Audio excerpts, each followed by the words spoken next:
So my name's Rachel Coker. I'll be the moderator for our meeting this afternoon. We are recording. We will hope to have this meeting archived with some of our other professional development sessions on the Division of Research website. So if you have a colleague who couldn't join us but is interested in the subject, they can track the information down after the fact. We do have the chat open, so if you have questions for our speakers, you can please use the chat as a way of asking them. And Tanya and Robert, if it's okay with you, we can save questions maybe to the end of Robert's chunk and then the end of Tanya's. Other than that, I think we will get going. We'd ask you please to turn off your microphone, or put yourself on mute is a nicer way to say it, so that we can hear the person who's presenting.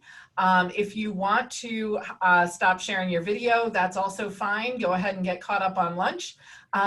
For those of you who wish, if you hover over someone's name who is not sharing their video screen, you can choose hide non-video participants from the pull-down menu. And that should give you a cleaned up view of the meeting where you're looking at just the slides and the person who's speaking.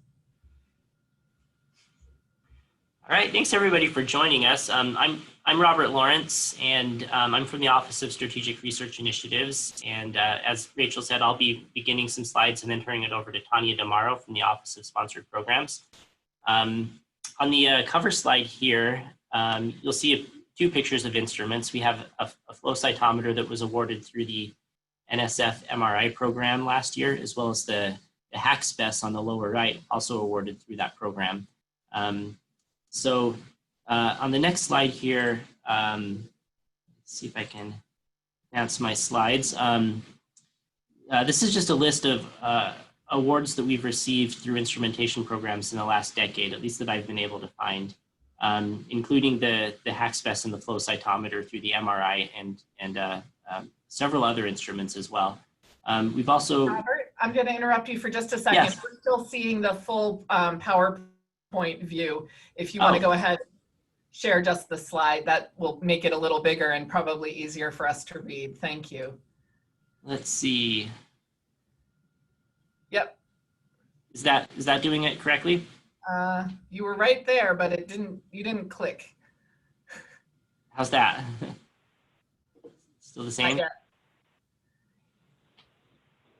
I believe F5 may help. Shift F5.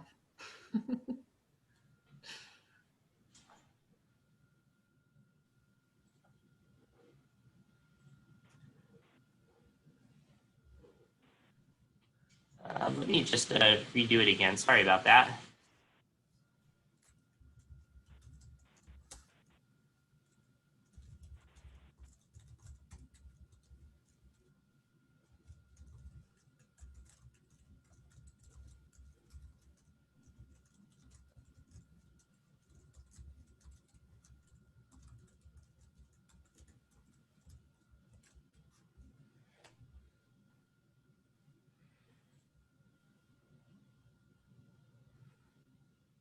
Well, let's see.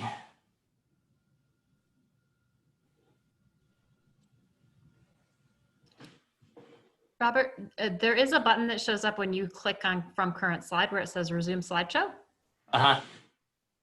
Have you tried? Yeah. Is that not? Did that do anything? No. I wonder if it's because I have it on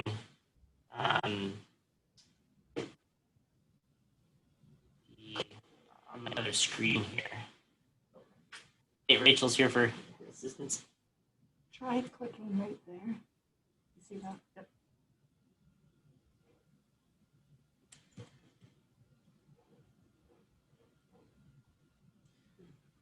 Just go on. Okay.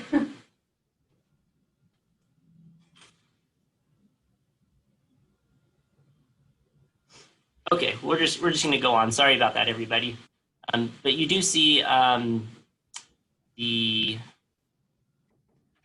slide here, right? Okay. So anyway, yeah, we have received several awards through the NSF MRI, the NIHS 10, and the Department of Defense DURIP program recently. And I've just kind of listed names of people there who've received those awards in case you wanted to reach out to any of them for for their advice from their experience. I know that at least a couple of you are here joining us today, actually. So this graphic here is just to show a list of those other instrumentation programs that are out there. Some of them are very specific to particular fields or directorates within the NSF, and they cover a broad range of budgets, from a couple $100,000 up to the NSF mid-scale program that goes up to $20 million or even $70 million for those things that are way out there on the other end of the spectrum.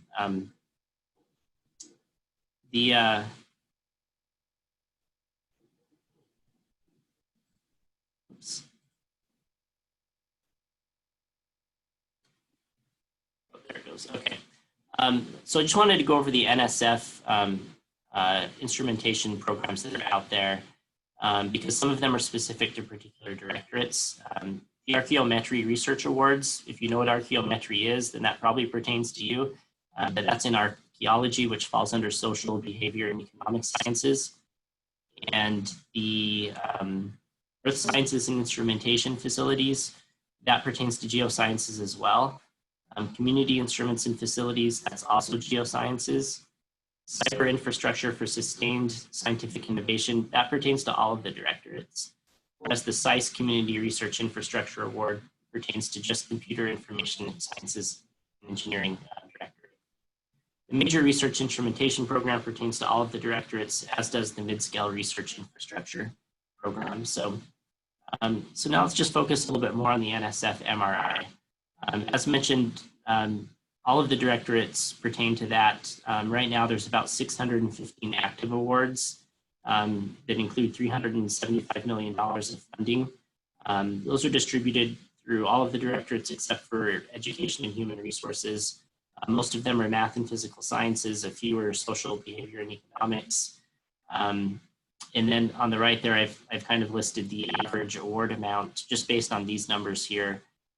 Usually $500,000 or $600,000, but you can, I guess the most important thing from that is just that the CSE awards tend to be a little bit more, it looks like. So in the NSF MRI program, there are two tracks. There's track one, which includes awards from $100,000 up to almost $1 million. And then track two awards $1 million to $4 million. There's a caveat here that math, social, behavior, and economic sciences can receive awards less than $100,000 through the track one. It is a limited submission, so as an institution, we can only submit up to 2 track 1 proposals and up to 1 track 2 proposal. Tanja will talk a little bit more about the limited submission deadlines, but we do need letters of intent for people who are interested in submitting those by the end of the month.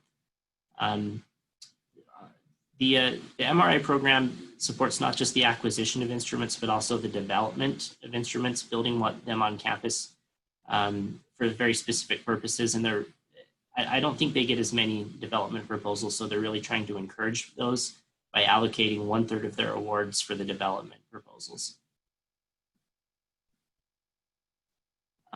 So what does the NSF fund and what do they not fund? It's as useful to keep in mind as you may be thinking about it. As mentioned, acquisition and development of instruments is what they do. They're very interested in next generation instruments, things that are cutting edge, that are really kind of pushing the boundaries. It's necessary that they be for multi-user applications. In some cases, they can be instruments that are actually combinations of components that are kind of together in some kind of ensemble that all together would sort of comprise a single instrument. And that might include things that are networked or cyber instrumentation projects that are, maybe even kind of decentralized or not all in the same physical location. In some cases, if it's a development proposal, partnerships with industry will be supported by it as well. They're not interested in common general purpose equipment or things that are used primarily for education and outreach. They don't do leases and rentals of instruments. Anything that requires significant modification is going to be a no. Construction, renovation, and infrastructure, also not covered by the MRI unless it's something that's very unusual. instruments that are used for commercial purposes are also not covered by this. So the application itself has a lot of the usual components that you'll see in an NSF proposal. Tanya's going to go into a little bit more detail about some of these, but I'll just mention briefly about the project description, which is limited to 15 pages. That's going to vary a little bit depending on whether you're doing an acquisition proposal or a development proposal. For a development proposal, you'll need to include a justification about why you're developing the instrument instead of just outright acquiring it. And also you'll need to focus a little bit more on the description and needs as well as the management plan. Some other things that you may want to focus on is, for instance, how's the instrument going to benefit a multi-user community? How's it going to be shared? Really important to make sure that it's that you're communicating that it's going to benefit a lot of different people. Advancement, how is that instrument necessary in order to make the scientific advances that you propose to make? And then the impact on infrastructure, is it going to complement existing resources that we have on campus or augment them in some way? So that will be a bonus. And then as always with the NSF, they want to know if there's about the broader impacts. So if you can carve out some secondary purposes for the instrument to benefit education or outreach, then that will also be a bonus for you. So now I'll turn it over to Tanja to go into a little bit more detail about some of the other components of the application. Thanks, Robert. I think we were actually going to take a break here to maybe take some questions if there were any questions about the segment that Robert just presented.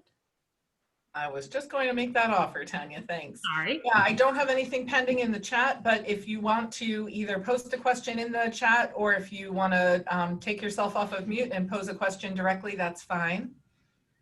We'll give people a little while to reply here, and if not, we'll carry on.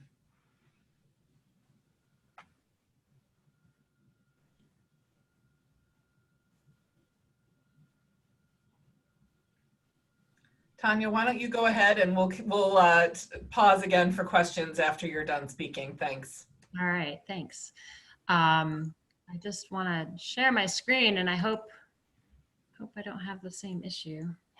Let's see. Here we go. Is that a full screen? Success. Woo. I don't have the participant list up right this moment, so I'm not sure. A little bit of a sense of who's in the room, but just in case I haven't met you, I'm Tanja Demauro. I'm the director of the Office of Sponsored Programs.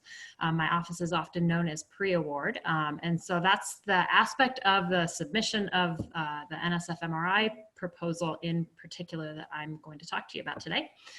The first thing you should know is, as Robert mentioned, that this is a limited submission. So we are limited in the number of submissions that we can make to the solicitation. And you'll see that the program solicitation number is prominent on all my slides because that really is the source document that you need to refer to. Anybody considering applying should really read that very thoroughly as soon as possible. And those limited submission letters of intent are required by August 31st. And so there's a link there on the Office of Strategic Research Initiative's webpage with a form in a Word document that you'll need to complete and submit that to lsp@binghamton.edu by August 31st. And what that does is it puts you into the internal competition to decide which proposals will move forward. Everybody who submits a letter of intent will be notified of whether or not they've been selected, and those that have been selected will move forward and work with their grant and contract administrator within our office to submit that proposal. Please note that because this program requires cost share, as we are a PhD granting institution, you do need to outline generally your plans for meeting that cost share requirement in the letter of intent. So please, start work on that part of this application early because it can take some time to get those commitments in place. All right. So I have this labeled MRI specific proposal considerations. The first 2 points are actually not MRI specific, but I just wanted to mention, as with most other NSF proposals. The PI does have to start the proposal in Fastlane or research.gov. And I did want to take a moment just to mention that we are currently still recommending that Fastlane be used and not research.gov. We have found there are a number of additional validations that have been added to research.gov so that, having margins that don't quite work, or, it actually automatically validates whether you have certain sections in your project description now. They've really locked down on the validation. So we are suggesting for right now that you create a proposal in Fastlane, not research.gov. And if you look at that little box, there's a little red arrow that shows you where to do that. So you shouldn't click on the new proposal submission link, but rather click on the Fastlane link. So those are kind of general NSF proposal points, but the project description for the MRI in particular does include a lot of additional information because of the type of program this is. And my suggestion, and probably Robert's as well, is to make sure that you follow along in the solicitation, which actually provides a checklist. There are a number of checklists set in the solicitation actually. To make sure that you've hit all these points. And one way to do that is actually to use those headings in your project description. So if the solicitation says to label something instrument, location, and type, use that in bold in your project description. Make sure that you don't make the reviewers work for their information. They want to have that information readily accessible when they're going through dozens of proposals. For development proposals in particular, again, you're going to include a justification for submission as a development proposal. What distinguishes that from just straight up buying something from a vendor. Research activities to be enabled, that's a critical part of both types of application, and you can include that information in either narrative or tabular form. You're generally going to describe the research instrument and the needs that it will meet in either its acquisition or development. Robert mentioned the broader impact section. The solicitation is a little strange in that you don't have to have a separate intellectual merit section as you do for other proposals, but you do need a broader impact section. Anytime you're asking for more than $1 million, you should also discuss the impact of that acquisition or instrument development at a regional or national level. So the facilities and resources statement, in addition, we'll go over that in a couple slides, requires that you kind of include an inventory of similar instrumentation that's available regionally, but your broader impact section should address that as well and describe what the impact of having this new instrument at your organization is going to have to other organizations, really. And as Robert mentioned, the management plan is a critical component of both types of application as well. You really need, in an acquisition management plan, to describe, you describe the space in which it's going to be housed, the operation, how you're going to allocate time, how you're going to, determine which researchers get time on the instrument. For a development management plan, really, you're talking about how you're going to put that instrument together, how you're going to bring it up and commission it, how you're going to make it available to the broader institution, and to all those people that you've listed in the research activities to be enabled section of your proposal. All right. The other thing you'll note in the checklist within the solicitation is that there are a number of supplementary documents that are required with these proposals. The first is a classification letter, which will come from our office, and that just basically states that we're a PhD granting institution and that therefore the 30% cost share applies. The second letter is, there's a letter that's required documenting the commitment of the institution to the successful operation and maintenance of the instrument past the project period of the award. And that includes a very specific set of information, which is a description of the outcome of past MRI awards to our campus as well. And again, we will help you put these letters together, whether it's my office or Robert's office. My office typically helps out with the ultimate letter of cost share commitment, and we'll talk about cost share in just a second. So those are 3 letters that kind of come from either my office or Robert's: the classification letter, the commitment for maintenance letter, and the cost share letter. And then in addition, you need to include letters confirming collaboration. So these are all those people that you've listed in the research to be enabled by the instrument, all the major users of that equipment. You want to get a collaboration statement from them, but very specifically, it has to follow the 1-paragraph format that's outlined in that green box. There is, that's the only thing that's allowed in terms of collaborator statements. Lists of partner organizations are more or less, we typically don't see those just because of the limits on the participation by organizations in either one or two acquisition and one development proposals. Subawards are actually not something that is allowable, and we'll talk about that when we go over the budget in just a second. And the other supplementary document that is required is vendor quotes. So, if you're considering applying to this program, you need to start talking to vendors, figuring out, scoping out the specs of whatever instrument you plan on acquiring if you're doing an acquisition proposal, and start assembling those vendor quotes.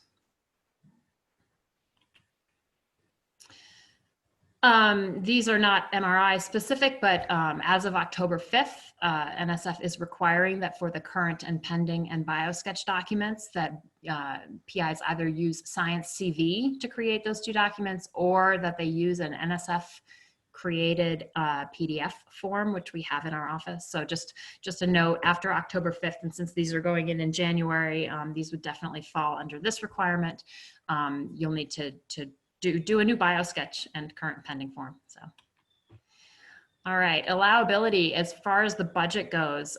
For acquisition, really, we're talking about the cost of buying an instrument, installing it, and getting it up and running during the award period. So this will cover maintenance during the award period, but not thereafter. It generally does not include salary support. So for an acquisition proposal, because we do have a cost share requirement, because we are a PhD granting institution, everything should go on the equipment line. So it should be everything that you're including in your budget should be over $5,000 in cost.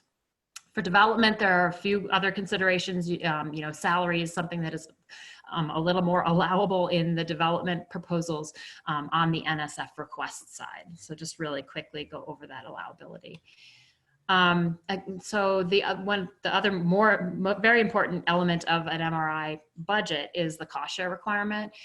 You are required to commit exactly 30% of the total project cost, which is the NSF request plus the cost share commitments. So the total project cost is 70% NSF, 30% cost share. Don't just take 30% and multiply it by the cost of the equipment. That is not what they're getting at. You'll underestimate the amount of cost share that you need if you do that. So there's a calculation in the green box that describes how to get to the amount of dollars, the amount of funding that you need to commit in cost share. For that cost share to count and to be reported and tracked and audited, that cost share must be expended during the award period. So you can't say, in years 6, 7, and 8, I'm going to have recharges established and I'm going to commit that as cost share. That is not a valid cost share commitment because it will not be expended during the award period. And I'm happy to talk with anybody about the specifics of that offline or later on. Oh, sorry, I just did want to cover that table is something that is required in the budget justification. So plan on doing that. As far as specifics with working with our office, the cost share documentation, we ask the PIs line that up. So again, you're going to line it up generally for the letter of intent 2 weeks prior to the deadline. So since the deadline is, so there's a submission window. Last day to submit is January 19th. That makes 2 weeks prior to that is January 5th. That's the date by which we need all your cost share documentation in writing. Again, we will work with you to develop that consolidated letter committing cost share, but we do need to know what sources you're going to be using. You need to make requests for other sources of funding. So your department, your chair, your dean, prior to requesting funds from the Division of Research. And typically we have a form that we fill out that describes, the source of all the funding. And that then goes for approvals. And typical, your grant contract administrator can help with ideas as far as coming up with cost share, but maintenance during the cost of during the award period, any technical personnel supporting that instrument during the award period, academic year effort during the award period.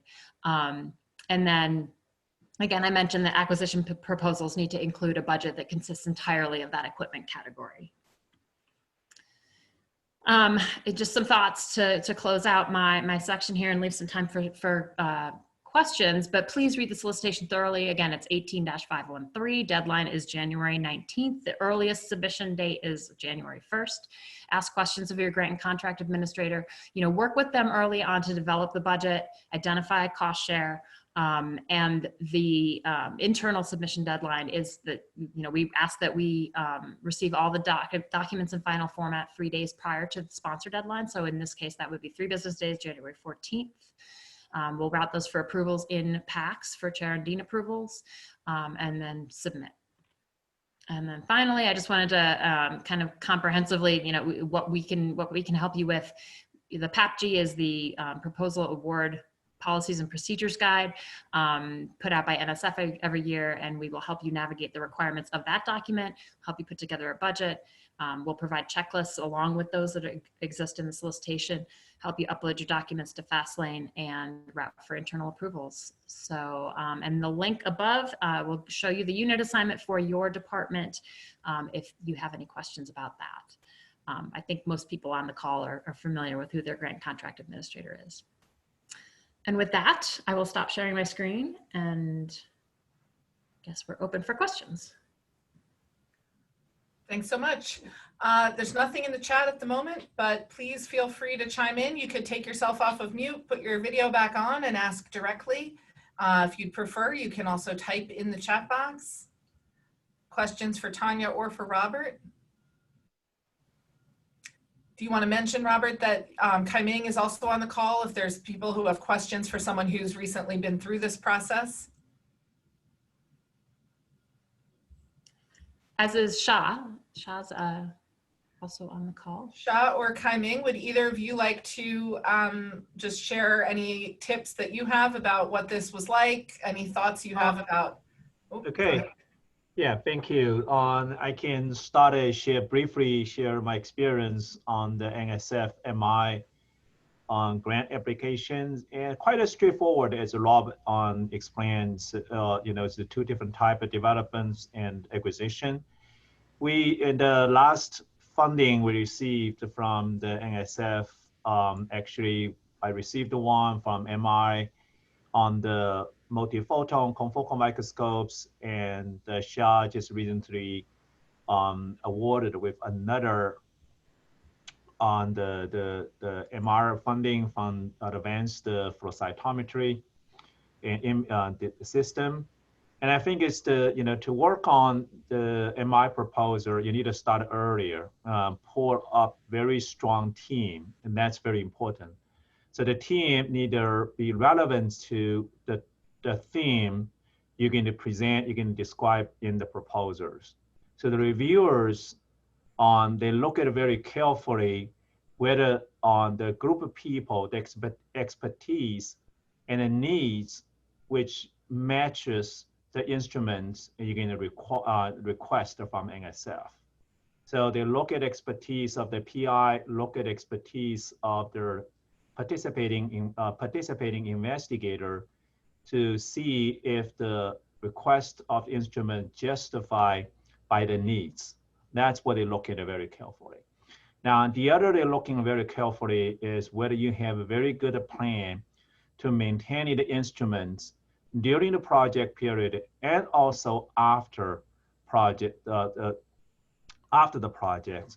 That means, do you have a plan to sustain the instrument? In other words, do you have funds available to cover the service contract once the project ends? Because the NSF could potentially pay your project on the service contract, or I think it's the NSF just changed the policy.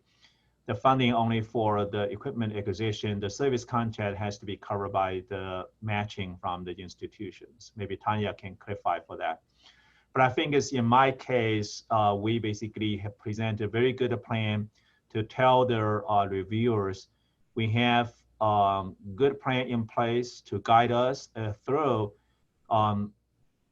during the period of the project, and also we have a good plan to come up with funds to cover the service contract after the project ends. So this is basically 2 major points. One is the backgrounds and the needs of the participating investigator justify the acquisition of the instrument, your request. Number two is you have a very good plan on to cover the service contract after the project ends. So this is, the experience I can briefly share with you. Thanks so much, Kai-Ming. Sha, anything you'd like to add to that? Okay, so I think Kai-Ming covered almost everything. I just want to emphasize that to have a winning proposal, we really want to show to the reviewers that first of all, definitely there's a need for our university to acquire this particular instrument. So needs is the first thing the reviewer looking at. And then, so in order to show there's a needs on campus, we need to have quite a large amount of participants, like investigators, to showing that their research program requires such instrument to be on campus. And then lastly, as Kai-Ming also mentioned, is the sustainability.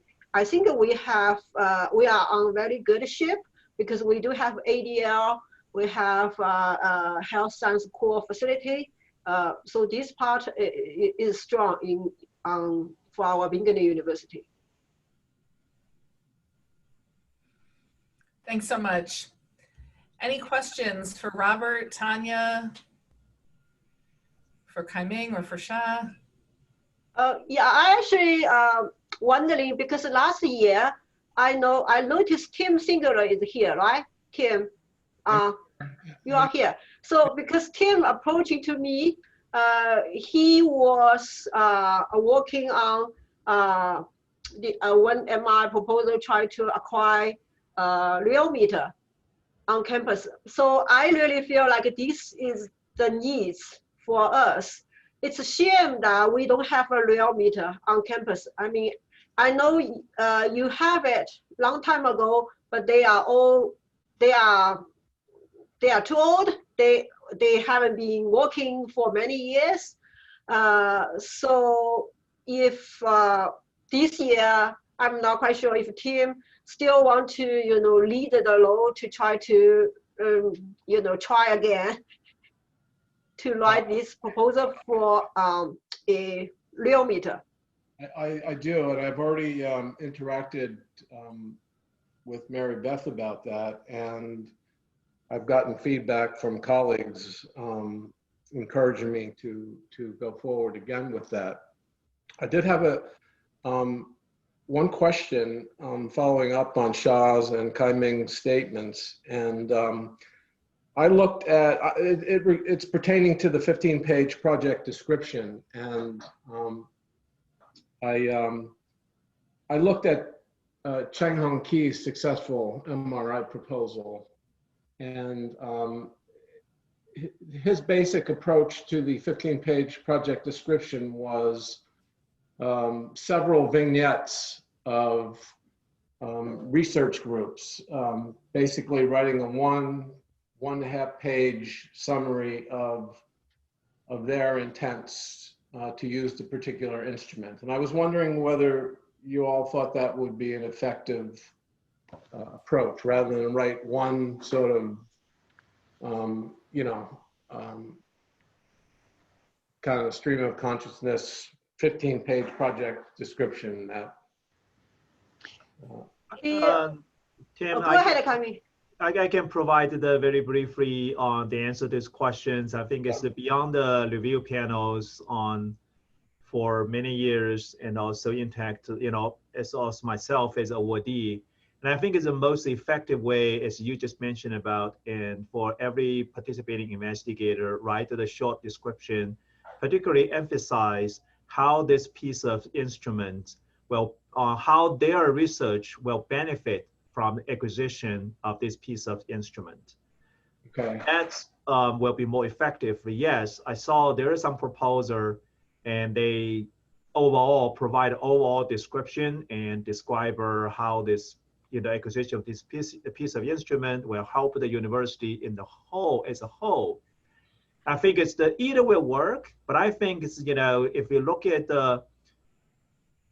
almost about 95% of the successful proposer follow the model which you describe, and for individual investigator, write a short paragraph. You don't have the half pages. I think half pages maybe for major users. If you have, let's say, you have a 30 investigator, you may want to choose 5 or 6 investigators. They are heavily rely on their research, heavily utilize and rely on this piece of instruments, write a more extensive the description about how their research will benefit from this piece of the instrument. Then you have a rest of the faculty provide a more brief description about the needs and the benefits they will have from the acquisition of this instrument.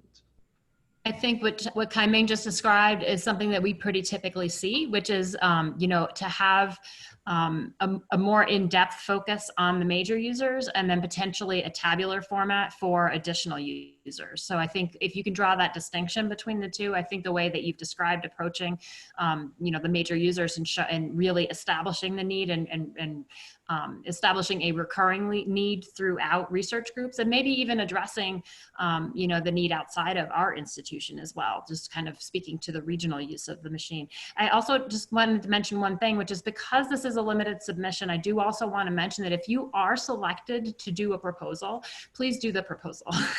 If you at any point figure out that you just don't think you're going to be able to turn it around in time for the deadline, please let us know, because chances are that there are additional groups that have applied to the limited submission opportunity that could potentially step in and do a proposal. So please, if you have any sense, or early on, midway through, that please let us know that you won't be doing the proposal, so that we can maybe pick a backup. That was just. Yeah, I think it's absolutely correct, because I think this is the trap for many unsuccessful proposer, and they fall into, because when during the panel discussions, one of the easiest statements you want to make to reject or say the weakness, identify the weakness of proposal, it says the request was not justified by the needs and demand, and that means the researcher involved did not do a good job describe how they can benefit from this piece of the instrument. And you don't want to fall into the trap and give them the excuse to say easily, and not read the proposal carefully. They can make this statement bluntly. I think it's a great opportunity to involve other people across campus, right? So you're trying to build critical mass and get, potentially get together people who might use the instrument who may not be within your field. Interdisciplinary proposals, I think, are the strongest in going into these. If you can show that there's a broad base of users, that you have this core group of users who are going to be the most extensive users of the equipment, but look, it's going to benefit all these other research projects on campus. It's going to benefit all these other departments on campus potentially. It's a great opportunity to kind of pull everybody together in a single proposal. Exactly. Start earlier and put a map on the whiteboard and map everybody's expertise and needs and connect all the dots. And then you can come up with a more cohesive the research plan and convince the reviewer this piece of instruments really critical to the university, to the group of faculty, and that's the best way to make a case. All right, thank you. I just put into the chat a link to the website where you can find out information about our transdisciplinary areas of excellence. So to Tanya's point that your team might include people far beyond your own department, that could be a helpful place to look and see, is the thing that I'm working on something that might line up with one of these other groups, and they keep an updated roster of faculty who are affiliated with their areas. So sometimes that's a place you could go to cherry pick some names. Well, maybe I want to make a suggestion, and I think it's the NSF proposal. NIH is different. NSF proposal has two parts. One is the intellectual merits, the other is the broad impact. I think in my proposal, probably writing the broad impact more challenge than the regular NSF proposal. Maybe something the research foundation and can provide help to the faculties, particularly for the junior faculty, if they want to write the MI proposal and first time, they may be very challenged to come up the right statements on the about the broad impact, because this is a very challenge. I had this experience when I first in another university, when I wrote my first MI proposal. I was struggling, trying to come up the right statements and what content, what should be, you know, is count is a broad impact activities, and how do we broad impact link to the acquisition of this piece of instrument. I think it is something, you know, I know that many other places, they come up the boilerplate and those kind of things to provide some kind of template, and that might be very helpful. And I think that is something that is available through Robert's office. They do have boilerplate language for a number of different. That would be fantastic. And you know, they, I think, have a pretty extensive list of different broader impacts opportunities, I guess, for lack of a better word, on campus. You know, it's things like the FRI program and, you know, getting out into schools, potentially with participation by CCPAs, Promise Zone. You know, we have connections to the community that might provide great outlets. You know, Binghamton Days, the engineering days, you know, there are all sorts of different kind of societal broader impacts that I think we can bring to bear on any given proposal. I don't know, Robert, did you want to? Yeah, nothing much to add, but yeah, we can certainly brainstorm with you on that if that's a tough section for you. Yeah, and I think really, Kai-Ming, you're exactly right in that, you know, it's so easy to get focused on the fact that, well, I need to do this experiment, and to do that experiment, I need this piece of equipment. And that's so clearly defined. But you really kind of have to do these proposals. It's really thinking more about kind of how am I going to integrate that into kind of the academic life of BU and make a compelling case that BU as an institution needs this equipment. You know, it's a significant outlay of cash for NSFs. You know, if you're talking just strictly about an acquisition, you know, these are potentially very expensive pieces of equipment, and you really need to provide compelling cases for, you know, the true impact that something like that is going to have on campus, beyond campus, in your department, beyond, you know, kind of think of it as concentric circles leading out from your own work. This is really an opportunity to kind of bring all that together and to present it to the reviewers. Any other questions, folks? Again, you can take yourself off of mute. You could share your video and ask directly, or if you prefer, you can type it into the chat box. Well, the other, if no question, I can throw out the other thought. And I think particularly, you know, is in my proposal, two categories. One is the below $1 million, and the other category is from $1 million to $4 million. If your proposal fall into the second category, is asking for more than $1 million, then NSF, they want to see, or reviewer want to see the connection to the industry, and also the national impact. That's something, you know, that's the reason we need to do it earlier. You need to start earlier rather later, because rather late, because try to establish the national connection, try to reach out to the industry, and to make sure you have the very broad industry user that can benefit from this piece of instruments. And also other university, particularly the small scale university, they may never have a chance to acquire this piece of instrument, but they can benefit from the acquisition of the instrument in our institutions. Those kind of things is a very strong point, and that's something probably Robert's office can help and develop those kind of vehicles for us to do that. That's a great point, Kai-Ming. You know, I came to BU from a comprehensive college after being at a technical college, but all within the SUNY system. And so I can really speak to the need on those campuses. You know, they would love to collaborate with researchers on the BU campus and be able to use that equipment and to you know, avail themselves of those relationships. If you need any help making those connections, you know, I'm happy to help with that as well. But that's a great suggestion. You know, think outside, again, think of your own work, the work in your department, the work in your school, across BU, and then outward from there.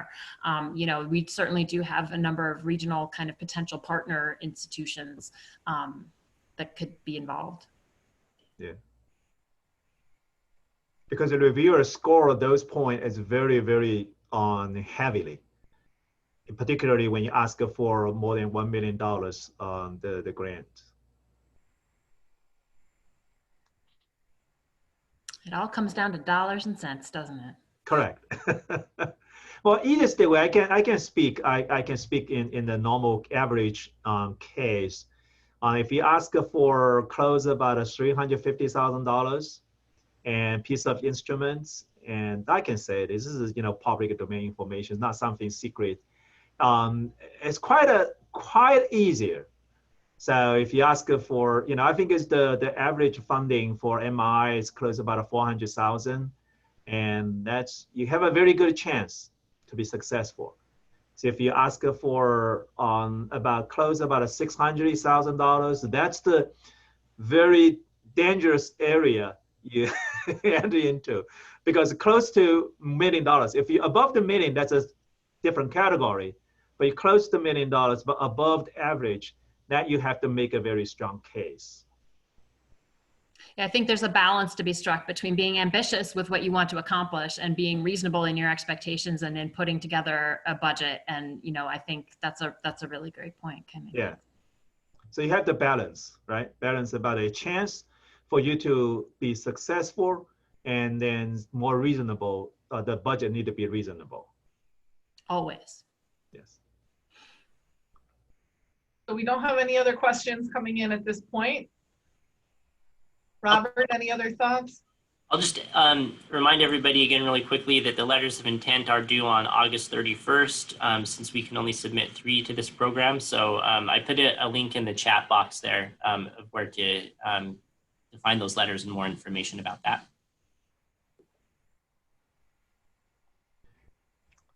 Okay.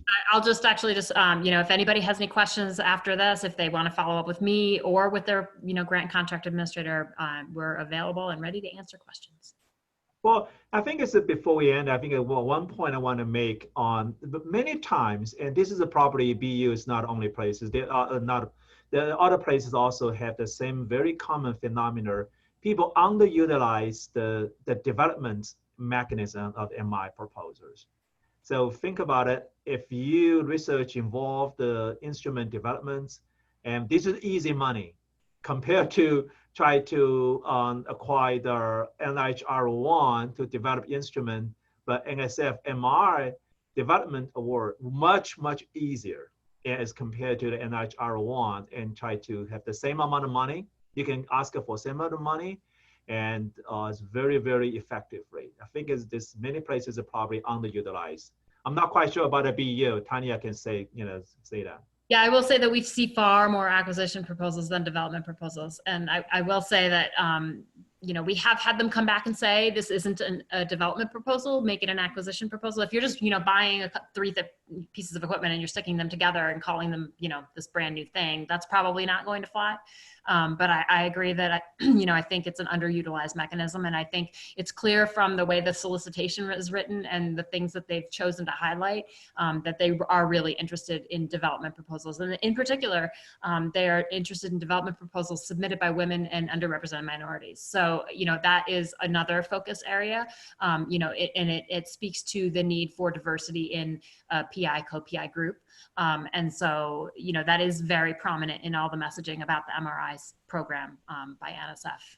They want to see development proposals, definitely. All right, anything else, Robert or Tanya? Okay, so a recording of this presentation will be posted on the Division of Research website, either later this week or early next. And we appreciate you joining us for this professional development session. Have a good afternoon.